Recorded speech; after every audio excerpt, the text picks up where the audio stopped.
welcome to the Bison pregame show live from Missoula, Montana, as the North Dakota State football season is about to begin for 2015. It seems fitting maybe that it's starting to rain on us as we're underway here live on location with Jeff Kolpak and Eric Peterson. I'm Dom Izzo. Of course, the crowd. I thought you guys were tough football fans. They're going running for the exits here, but here we go with the new football season, Jeffrey. At the site of maybe the biggest Bison win in football history way back in 2003. It should be a fabulous football game. What are you looking forward to this afternoon? Well, first of all, let's look at the smoke. The gentleman over here at the grill wondered if it was going to get in our eyes. Well, don't worry about that. It's a little smoky right now, but the game will go on. That's a question I think a lot of people have been asking all week.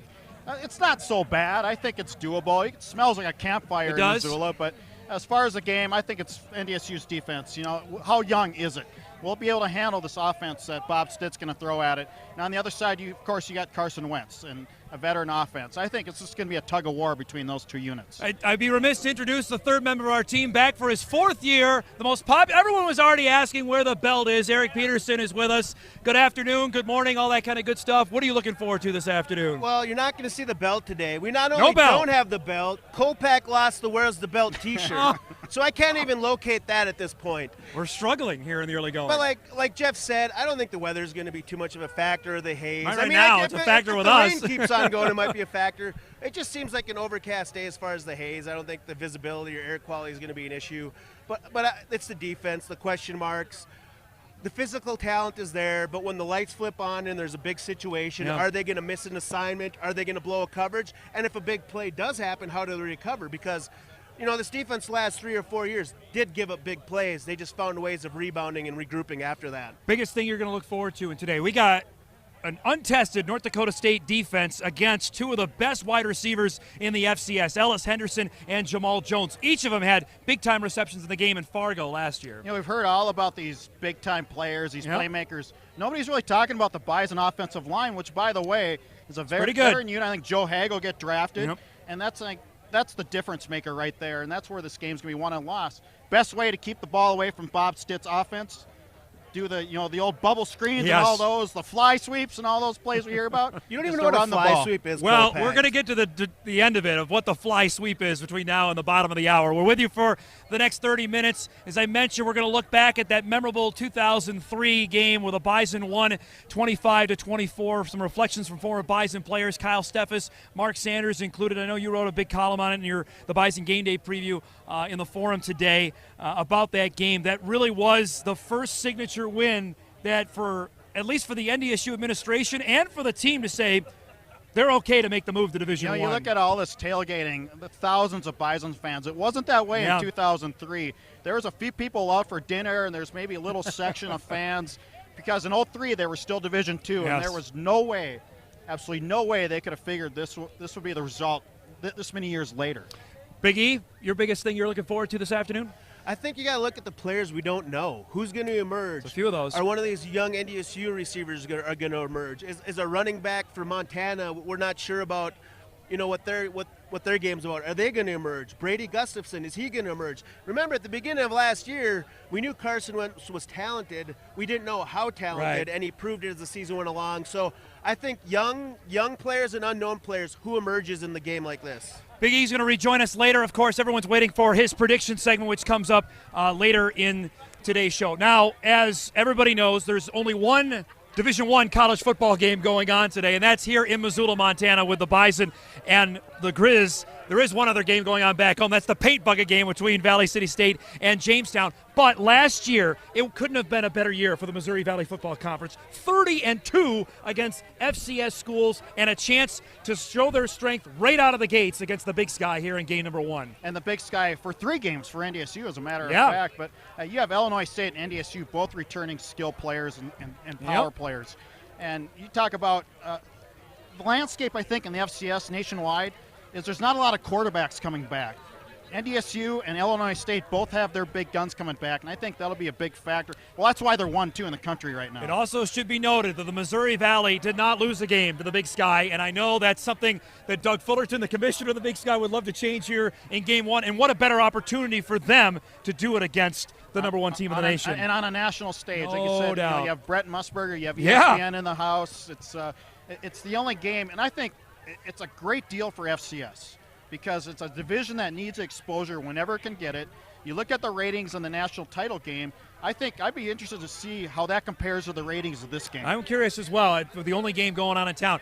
All right, it's time to introduce our first guest of the show. She's been a fan favorite with us since all the way back in 2010 when we started doing the show. We welcome on the commissioner of the Missouri Valley Football Conference in Patty Viverito. You joined us last year. I'm sorry the weather is not as nice as it was when we were in Fargo last year, but you know, I know how much bragging you did last season, and obviously rightfully so with what the year the conference had, but how big, and statement game is probably used too much, but how big a game is this today right out of the chute against the Big Sky? Well, it's a terrific game, and it's a showcase game for not just these two wonderful programs, but for all of FCS. But what I don't want to do is put too much pressure on what the result of this singular game is. I don't think it's going to define either team's season. We want to encourage the top teams in this subdivision to play each other, not punish them. So, you know, win or lose, this is a great, great matchup. But, of course, we do have rooting interests. You mentioned, I think before we get into this game, let's go to the cost of attendance because that was a big issue this week with NDSU announcing it's all in going across the board for funding scholarships above and beyond, which is the expenses. Right. Your thoughts as a Missouri Valley commissioner, what feedback have you been getting from other schools? Well, I think it was not a total surprise because North Dakota State has been pretty open that they are, you know, we're seriously considering this all along. Given the landscape of the rest of FCS, the subdivision, a little surprising because there hasn't been a mad push to move in that direction, just given the sort of like the political dynamics and the financial realities for most programs at this level. So a little surprising, but not a shock.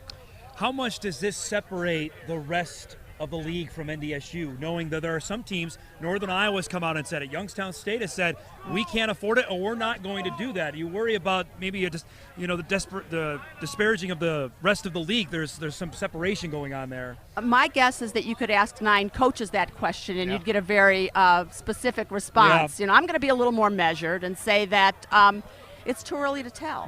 You know, that all the great players can't play for North Dakota State. I mean, there's a lot of good players out there, a lot of good coaches, and let's see how it plays out.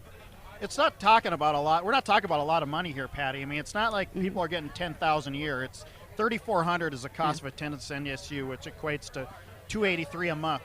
I guess the question is that enough to separate players from going to different schools? And again, I think you're that figure might not look like a lot to you or me. But if I'm a 19-year-old... It's a lot of money. Yeah. It's a lot of money. Yeah. It's a lot of pocket change. Let's describe now, going forward, what last year did, what can it do? Have you seen any immediate repercussions from how strong the lead was last year? Obviously the 5 playoff berths and everyone winning a game last year. Has there been any other immediate repercussions from last season? It's been a remarkable ride. You know, all of us commissioners tend to brag, you know, that we're the best in the land, and you know, that just comes with the territory. But I think I said it before, it ain't bragging if it's true. And I mean, last season, I mean, talk about a no-doubter for bragging rights. No doubt. I mean, I'm not sure you can come up with a metric that doesn't put Missouri Valley Football Conference at the top. Now, the challenge is to maintain that. But there's a lot of respect nationwide for this league, and rightfully so. A couple schools have announced that they may look and move up. Talking about Liberty, about FBS. I think the Sun Belt, right, has a Coastal announcement. Carolina and Eastern Kentucky are both getting courted as well. Do you see any Missouri Valley schools looking at it? Your No. thoughts of why would you move up? No, not to the Sun Belt. Yeah. Big 12 comes calling. Let's have a different conversation. But and the Sun Belt Commissioner Carl Benson has made it very clear they're looking for one team. They're looking for one school. So you mentioned 3 schools, but only one of them is going to get an invitation, and then I think the sort of like the merry-go-round stops, at least in the short term. If this goes well ratings-wise, do you foresee a North Dakota State, another Missouri Valley team getting in the FCS kickoff in 2016? The way and it takes NCAA legislation to permit this game to happen before the start of the regular season. And of course, you know, this is the second year we're doing it. We had meetings in Bristol, Connecticut with ESPN just a couple weeks ago. That was all of the FCS commissioners and the NCAA and whole bunch of people from ESPN, and they're really excited about this game, this particular matchup, but they're also very committed to doing this moving forward. Nice. And we have NCAA legislation in place that will allow this to continue.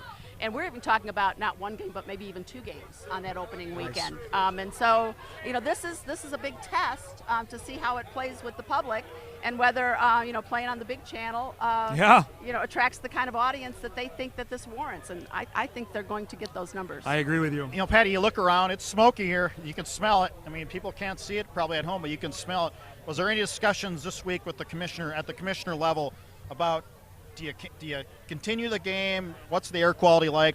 How are those talks? Discussion at the commissioner level, no. Being apprised at the commissioner level, yes. It's my understanding that this has been closely monitored, and that Montana has given us every assurance that there are no health risks, that it is safe to play this game, and it's my understanding that both teams will take precautions on the sideline if there's any sign of a problem with any particular player in these conditions. But I think the rain is probably helping everybody except us. I know it.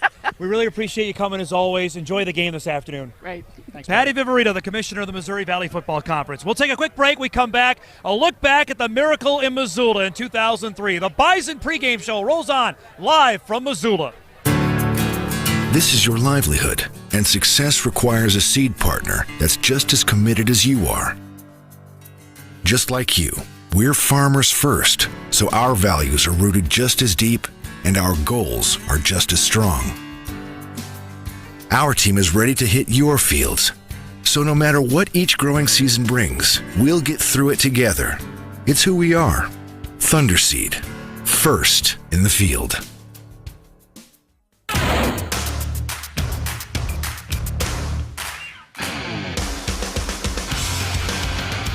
More plays. More coverage. More sports. Stay ahead of the game.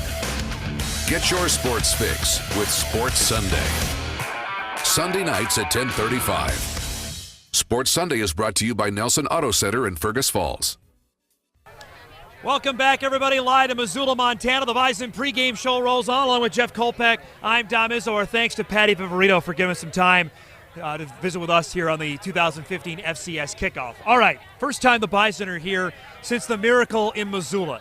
Montana has not lost a non-conference home game since that day in September 2003. What do you remember the anticipation going into that game way back when? I remember running into Craig Bowl outside the Bison Sports Arena in his office. I think it was on a Thursday. I said, Montana's a really heavy favorite. And he goes, shh. He didn't want his players to know really how good the Grizzlies were. I think he took a more approach of, okay, we have this team. We're going to try to shield all these expectations, Montana. Let's just worry about what we can do. But it wasn't working as well in the first half. No. It was 24-2. But you know what they did? They went to West Coast offensive power football. A look back at the miracle in Missoula in 2003. Spotted. Booted. It's long enough. It's no good! No good! It's no good! And the Bison have won! When people bring up that game against University of Montana, that was a big deal for us. At the time, we were Division II, not coming off three or four national championships like these guys will, but to go into that stadium and to do what we did was pretty special. There was nothing special about the start of that game.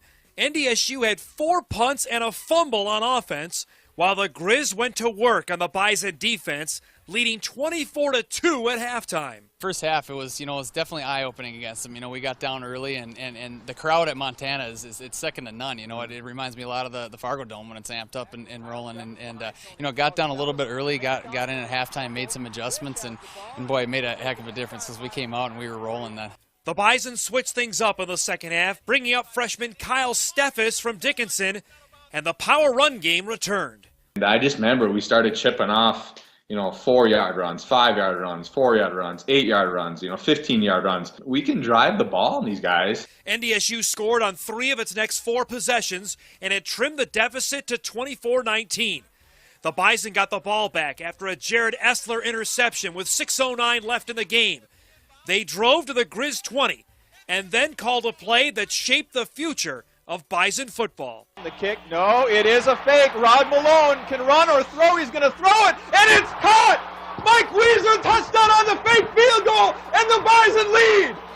Holy cow! When I heard it called, I got a smile on my face because I knew that it had a chance to go. And here I saw my teammate Rob Malone, throw it to real good friend of mine, Mike Weezer, and that was really neat to see when he caught that one. Weezer has a permanent place in NDSU history. His legacy lives on after he passed away in 2009. Mike was my roommate in college. Sorry. He exemplified Bison pride. When we look back at the Montana game, when we're sitting around with guys that were involved in that game, he's the first person that we talk about. And that's why it was just that much more special that he was the one that caught that pass. Montana's last chance field goal to win was wide right. The upset of upsets happened.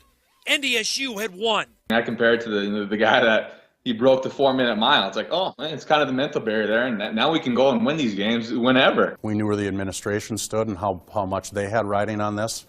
This was a big step for them, for us to take that leap. They wanted to see how we were going to compete, how we were going to handle it. This one means a little bit more.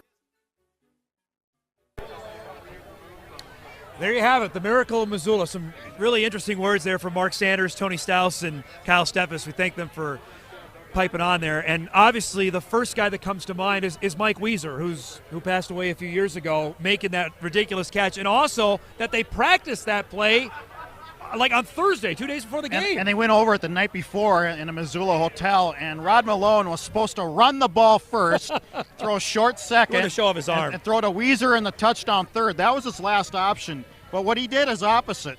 He went to Weezer on his first option, flew it up there, and when he did, both the Bison head coach and the assistant looked away because they thought for sure the play was doomed. How quiet was it inside the stadium after Montana missed the field goal to win it? It was interesting because I don't know if quiet's the word. It was more shocked, stunned. But I think it was a slow build to that in the second half because it was 24-2 at half. Yeah. And you thought this was on its way to being the 48-10 game that everybody predicted. But I think it was a slow build as far as deflation. And when that field goal went wide right, then it just was the culmination of it all, I thought. What is the defining moment of the game? Is it the Weezer touchdown? Is it the missed field goal? Is it the celebration on the field? What's the first thing that comes to mind? Well, there's a couple things. One is the safety, I think, by Dwight Somerville, which I thought was a play that sort of like, wow. Kind of got him going, right? That's interesting. That's a D2 player doing that. Yeah. And then Jamel Thomas picking off that pass and running it down. He's a DN. And again, he made a FCS player, a 1AA play from a Division II player. But if there was one defining moment, I think it was just after the game. All the Bison players running around, and just because there was disbelief, it really was. What a great way to look back there. The miracle of Missoula in 2003. When we come back, we'll introduce you to the young guys in the Bison defense. Some they're going to be starting in their very first college game. The Bison pregame show rolls on live from Missoula right after this. Say goodbye to expensive window treatments and Saturdays filled with dusting. Minn Kota Windows offers blinds between the glass and select window styles and sliding patio doors. With low E glass, they're even more energy efficient. They're easy to operate, have a clean, efficient look, and control privacy, light, and heat. And the best part is, they're safe for kids and pets. Blinds between the glass from Minn Kota Windows. Midwest built, Midwest tough, guaranteed for life. Minn Kota Windows, windows for your world. For over 60 years, our focus has been you. A growing community needs a news source that grows with them. And you found that source in WDAY. Good evening, everyone. Our 6 p.m. newscast has been with you night after night. When the city comes to life or when news happens, you'll know. Dana Mock, Kirsten Keeley, out in the community, behind the desk. It's had no major issues with users viewing offensive materials. 2 anchors you can trust. When the news hits, there's only one source to turn to. WDAY, the news leader. Where do you go for the latest news in agriculture? Ag Week magazine. Reaching over 30,000 farmers and ranchers in North Dakota, Minnesota, South Dakota, and Montana. Ag Week provides the most up-to-date information on the markets, the trends, and the people who make it all happen. We're your source for news, not fluff. Dependable, trusted. Ag Week. Subscribe today by calling 1-800-811-2580. Back live here on the Bison pregame show. We got a great crowd behind us. Let's hear it, boys. I know they were going to do it. What are you thinking, estimation-wise, what we've seen from Bison fans here? What do we think of You numbers? got to go traditional 5,000, don't you, at least? It looks it. You know, you never know where they find tickets anymore. Well, they were the first one in line when they went on sale on August 1. They're committed, man. They're committed, Dom. That's another word for it. It was crazy. They were driving since Wednesday. Big E back with us. Thanks for getting the blue memo today. I appreciate that. I mentioned we went to break. There's some guys that are going to be playing on defense, starting for the first time in their college careers. No longer is Hegel there. Dudzik, Emmanuel, Littlejohn, Beck, all the names that Bison fans got to know over the last 4 years, those guys are gone. We're going to meet some new ones today. Let's start in the linebacker core. MJ Stump, junior from Harvey, North Dakota. He's a redshirt junior, so his 4th year in the program. He's going to make the start at outside linebacker. What Chris Kleiman told you and me both, he's had an outstanding fall camp. I think what you like about him, he's been in the system. This is his 4th year in the system. He knows the defense. Yeah. He's not like trying to throw a true freshman, redshirt freshman out there. And this reminds me a little bit of that 2011 defense. There's going to be some question marks. Guys are going to have to emerge. Can MJ Stump, be the next guy we talk to, like we talked about Travis Beck that year? Carlton Littlejohn came on as that year went on. Is Robbie Grimsley going to do what Colton Hegel did as a true freshman? Maybe get some reps early on, but as the season wears on, see more extended playing time. You're going to have to see a lot of that with some of these young guys this season. At cornerback, and the secondary is a huge question mark heading into today. We'll get to C.J. Smith later in today's show, but it looks like Jalen Allison, redshirt corner, he's going to play, either start or he's going to see a lot of reps today. First time he's on a college field. Welcome to the big time, Mr. Allison. He's 6 foot, 172 pounds. He has the speed. That we know. Yep. That we know he has the athleticism. But going against Ellis Henderson and Jamal Jones is a little different than going against some freshmen in practice, back in Fargo. But more than that, the safeties. You talk about those guys that are gone, Hegel and Dudzik. Yep. I mean, they were so well versed in the Tampa 2 that they could probably teach it out there. So now you're replacing well, they hope Chris they did Ford now, right? And Trey Dempsey. Trey Dempsey Right. was a backup corner and the nickel guy. I think he'll be a key too. He'll be the free safety, and he's the guy that has to keep everything in front of him. One real quick before we go, and that's back at linebacker, Pierre G. Tucker.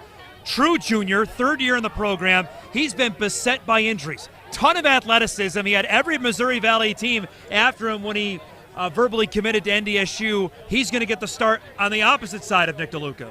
Like you said, health's the main reason with him. We've seen him. He has the physical tools. Yep. I mean, he's the guy right there with Nick DeLuca who came in ready to play as a true freshman, but the injuries started hitting him and he hasn't seen much game time. Can he stay healthy? And if he does stay healthy, has he learned enough in this defense being in the program the last few seasons? And Kopach's point to Trey Dempsey, it's a little bit what Christian Dudzik did. Started at corner that first year, moved him to safety because it's kind of an area of need, and see if he can blossom into the player that Christian Dudzik did, or at least in that stratosphere. That'd be something the Bison really like. Really be interesting to see how these Bison young guys play on defense against a young quarterback, too. Brady Gustafson making his first career start. He is a redshirt junior for the Grizz. We come back, update on injuries, and what everybody's waiting for, Big E's prediction for today's game. The Bison pregame show.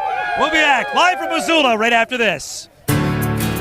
This is your livelihood, and success requires a seed partner that's just as committed as you are.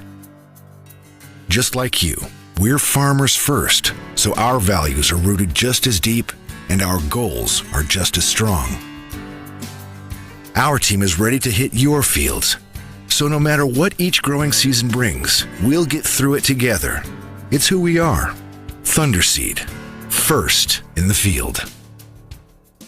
When the weather takes a turn, you can rely on WDAY's weather team to give you up-to-the-minute coverage for your area with our weather team's dual-pole radar technology and our Storm Tracker weather vehicle, powered by Kia of Fargo. When you're on the go, check out WDAY's Yourcast app, listen to AM 970 WDAY radio, or visit WDAY.com for even more weather information. No matter where you are, wherever you go, we'll be there with life-saving weather info from your WDAY Storm Tracker team. The specialists are so important because they're the ones that can take your team from average to great. The guys that have their specialized roles and understand them and do them really well, those guys are hard to find. And so when you have those guys that are good at what they do and believe in what they're doing, don't care too much about who gets the credit, and want to go out and prove something, I think that is probably the most important ingredient in a successful team. Choose the experts. Choose Sanford Orthopedics and Sports Medicine. The Media Blog Injury Report, brought to you by Sanford Orthopedics. Time for our new segment, the Sanford injury update. We'll start first with senior cornerback C.J. Smith. Had knee surgery at the end of April. What's his status for today? Meniscus injury. He's been trying to convince Kleiman to play, that he can play all week. I think he doesn't go. It's a game-time decision, but I say he doesn't. How big a deal is it if he does not play? Well, ask Jalen Ellison, because he's the guy that's going to have to be for him. Anytime you lose a guy, a senior playmaker like that, he's a shutdown corner. You lose your shutdown corner, that could be a big deal. One guy, Biggie, on offense is Jack Plankers. He broke his foot in the scrimmage a couple weeks ago. He's going to be out probably either to the UND game or the conference opener with South Dakota State. How big a deal is this? He's not playing. Early in the season, not a big deal. I mean, he's your depth guy. Game one, everyone should be healthy. I think they should be able to make it through that. As the season wears on, maybe it becomes an issue just to be able to keep guys fresh, or if another guy gets hurt. But early on, I don't see it as a huge issue for the offensive line. Before we wrap this segment up, Kolpak, that's the only two major injuries, though, out of fall camp. That's a pretty good deal considering how much they practice over the last 28 days. I think if you ask Chris Kleiman, he'd say, yeah, I'll take that any day of the week. 2 injuries, he can handle that. Fall camp, though, isn't as physical as it used to be. No.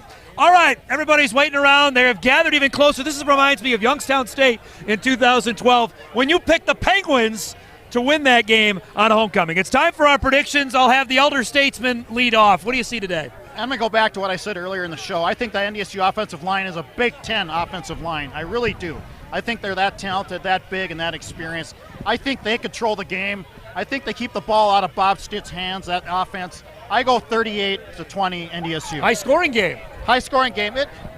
Defenses are relatively young. Montana's missing its middle linebacker. It is. Herbert Gamboa suspended for this game. I'm with you. I think there's going to be a ton of points scored in this game. I think the Bison secondary may get beat. Maybe not once, maybe twice in this game. Jones and Henderson are really good players. Gustafson, he can throw the football. He can't move like Carson Wentz. I'm with you, though. I look for all 3 running backs to have big days today. Lance Dunn, we didn't really talk about him in his first game action as a Bison, along with Chase Morlock, along with King Frazier. A lot of points. I think it's closer than you think, though. I have the Bison winning 31-23. All right, Big E, they're all waiting for you. What do you got? Do we pick the windiest day of the year to do this? Again, to understand the present, we have to look back to the future, which in this case is 2003. Dom Izzo was not part of this this group in 2003. Nope, that's true. The last time the Bison were here, Dom was calling hockey games in upstate New York. Is that Dom? This is a throwback Dom. He probably didn't have any idea what Bison football is. Is that a mullet? I don't know what that is. Is that like a tie headband you got going on? Yeah, a little Dom? But anyway, what really happened is this TMZ stuff? Was the Bison won the game, and it put them on the map as a Division I program. Here's the cover that ran in the Forum that day. While I don't think if NDSU wins it'll be a shock, I still think they just have a little bit too much for Montana today. New coach, new quarterback for the Grizzlies. I think NDSU will wear down the Grizzlies, pull away late. NDSU 31, Montana 21. I really appreciate you digging that up for me. The crowd loves it. You can keep that I one. might keep that one. There you have it, folks. Our live pregame show. The game blog begins at 1:30. Kickoff, of course, 2:30 Central Time. Complete highlights and reaction on WDAY, and then the postgame show to come with Big E and Jeff. Thanks to everybody for hosting us. We really appreciate it. We'll see you after the game. The Bison and the Grizz set to go to start 2015.